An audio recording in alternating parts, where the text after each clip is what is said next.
জান্নাতের চাবিকাঠি হলো নামাজ। আর নামাজ শুদ্ধ হওয়ার জন্য অজুও শুদ্ধ হতে হবে। আজকে আমরা কথা বলবো খুবই গুরুত্বপূর্ণ একটি বিষয়ে, তা হলো অজু। আমরা প্রথমত আলোচনা করব অজু কিভাবে করতে হয়। দ্বিতীয়ত আলোচনা করব অজুতে কি কি ভুল করা যাবে না। তৃতীয়ত আলোচনা করব অজু ভাঙার কারণ সম্পর্কে। চতুর্থ আলোচনা করব অজুতে কোন কোন পানি ব্যবহার করা যাবে আর কোন পানি ব্যবহার করা যাবে না। চলুন তাহলে শুরু করা যাক। যারা এখনও চ্যানেলটিতে সাবস্ক্রাইব করেননি তারা দ্রুত সাবস্ক্রাইব করে ফেলুন। প্রথমত অজু কিভাবে করতে হয়। অজুর ফরজ 4টি। এই 4টির একটিও বাদ গেলে অজু হবে না। ফরজ 4টি হলো: 1. সমস্ত মুখমণ্ডল ভালোভাবে ধৌত করা। 2. দুই হাতের কনুই সহ ভালোভাবে ধৌত করা। 3. মাথার 4 ভাগের 1 ভাগ মাসেহ করা। 4. দুই পায়ের টাকনু সহ ধৌত করা।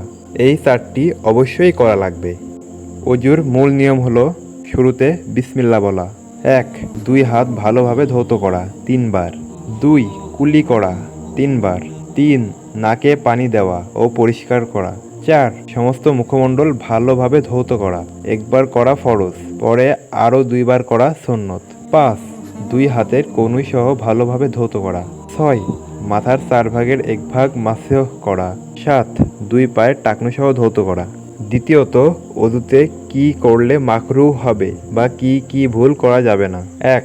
প্রয়োজনের বেশি পানি ব্যয় করা যাবে না।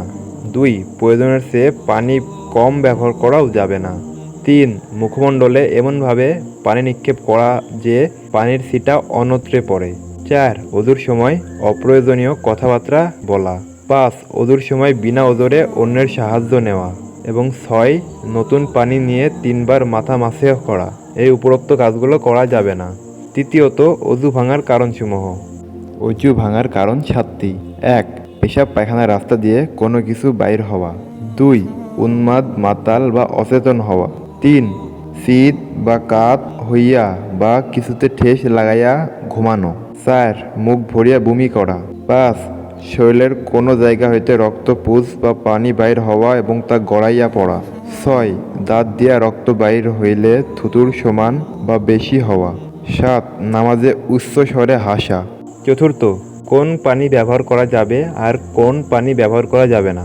যে সকল পানি ব্যবহার করা যাবে: 1. ঝর্ণা, সাগর ও নদীর পানি। 2. বরফ গলা পানি। 3. বড় পুকুর ও ট্যাঙ্কের পানি। 4. বৃষ্টির পানি। 5. কুয়ার পানি। 6. প্রবাহমান পানি। যে সকল পানি ব্যবহার করা যাবে না: 1. অপরিচ্ছন্ন ও অপরিষ্কার পানি। 2. গাছ বা ফল নিঃসৃত পানি। 3.